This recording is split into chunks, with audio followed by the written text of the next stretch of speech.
long have you been an angler? I think a lot of the users want to know that. I have been an angler now for about 50 years, since I was 7 or 8 years old. 8, yeah? Mm-hmm, yeah. What was your first fish, or what was that first experience when you caught fish? The first. Can you remember it? I have a very vague memory. I have a memory of this river where I grew up, of being on a bridge above the river and pulling a fish up, and very small thing, and it was. I caught lots. I caught. It was either a roach or a gudgeon, the little fish. Roach. Yeah, and and then. What that did, it just awoke that curiosity. So I just wanted to see what else was down. What car do you drive? I have a very old, nearly 20-year-old Vauxhall Astra. For a long time, for about 15 years, I didn't have a car. In order to travel to the places where I was going, I was living very simply in the UK. So I actually didn't have a car for about 15 years. Okay, big. Freshwater, it's a monster. What do you think of the Loch Ness? Is that something that... What comes to mind when you think about that? We did a program about the Loch Ness Monster. Okay. Do I want to give too much away for people who haven't seen that? It's not the thing it's not the thing with the multiple humps, and it's not the thing with the big neck poking out. But but like all the programs that we do, that story possibly has some basis, in fact.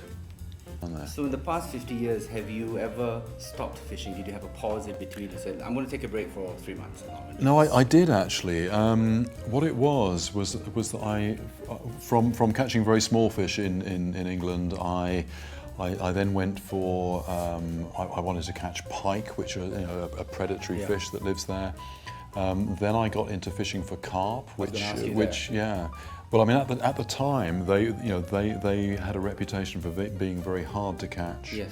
And I spent a lot of time not catching carp. But then I caught quite a few. But then I was probably about my mid-20s, and I had this realization that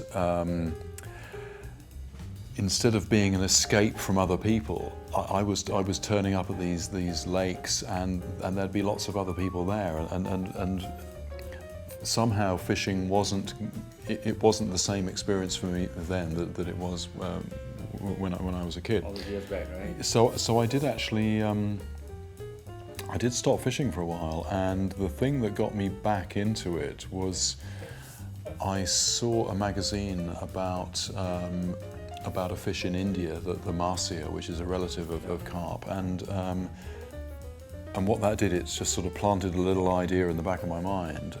And a couple of years later, I just bought a ticket to India. I had a couple of rods and a bit of plastic tubing. I didn't really know what I was letting myself in for, but I had a very hard time of it in India, but I did catch some fish. I came home, I wrote a couple of magazine articles, and then that opened up this other possibility to me. Maybe I can look for fish, but I can also, I can sort of maybe subsidize this interest by selling some articles. How many rods do you bring to a show when you go out? Probably about 5. Okay. Yes, yeah. Okay, and here's another thing. When you go out, do you stay in tents a lot? And how's the food? What do you guys eat? It depends entirely where we are, what's appropriate to the place. I mean, we've done a couple of programs. Bananas and papayas. Yeah, all that kind of stuff. If we're filming like in the US, we'll stay in sort of in motels, this kind of thing. But if we're somewhere like the Congo, we are staying in tents. We're doing our own cooking. Yeah, and we'll eat whatever we have to eat. Is the English accent a part of the whole thing? Because it's very James Bond, very debonair. I'm catching big fish. And it's right. Is it part of the? For me, it's just my voice. I mean, what's interesting is maybe not some, here, Singapore is interesting because, there's a real sort of mix of languages and people. But, when I travel to America, people talk about my English accent. I say, what do you mean? It's my lack of accent. It's the same for all of us. From your own point of view, none of us has an accent. It's only for other. Yeah. James Bond, no, he was slightly. I'm thinking it has to be the Sean Connery James Bond, who was actually, of course, slightly Scottish. Right. No, more than slightly Scottish. He's Scottish. But so tell us a little bit more about River Monsters, right? How many, for the benefit of those who are coming to the show new, how many seasons are there to River Monsters, and where are we now? Season 6 is about to start. Mm-hmm. In the early days, we made 7 programs to a season, and we're now down to 6. So I think, let me see, at the end of season 6, there's about 40-something programs. We have been pretty well all over the world. And just how many giants do you think?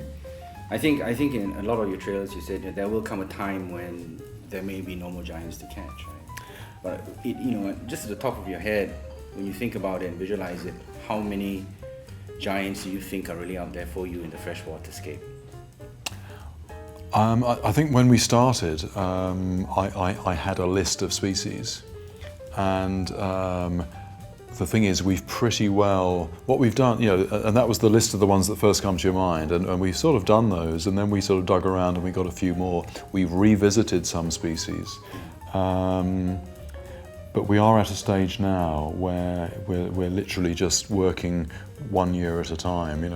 We're this year we think we've got enough to do 1 more season.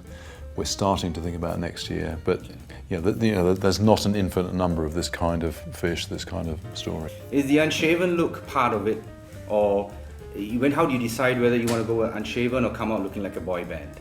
It's a really important question. Unshaven is part of it. It's part of the sort of the continuity thing. Okay. Yeah. And let's go back to carp, right? So you say they're notoriously hard. I think they are still notoriously hard, right? The swivels are camouflaged.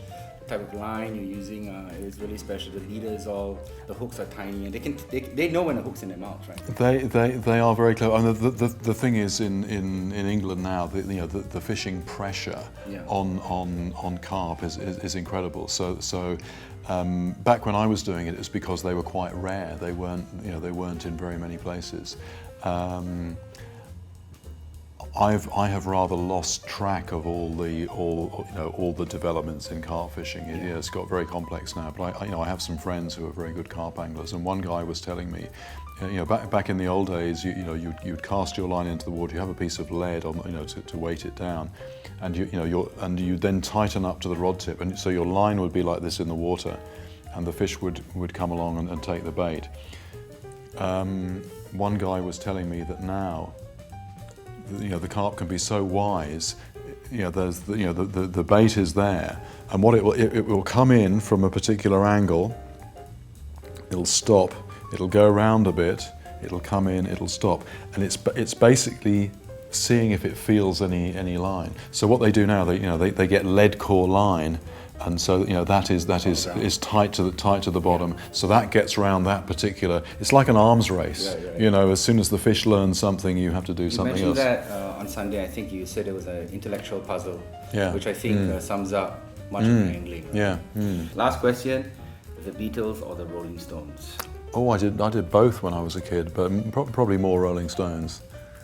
Although they've done nothing really new, have they, for years? But yeah. Is there anything you want to say to your fans? It's been a pleasure being here in Singapore and Southeast Asia. I knew that there were lots of people out here watching the show, but it's been great to meet some of you, and we will try to keep the programs coming as long as you keep watching. Well, Jeremy, thank you very much. We ran out of time, but thank you very much. No, it's been a pleasure. No, thank you. Yeah, well, hopefully we'll meet up soon and go fishing. I want to be back before too long. Yeah. Take care of yourself. Thank you very much.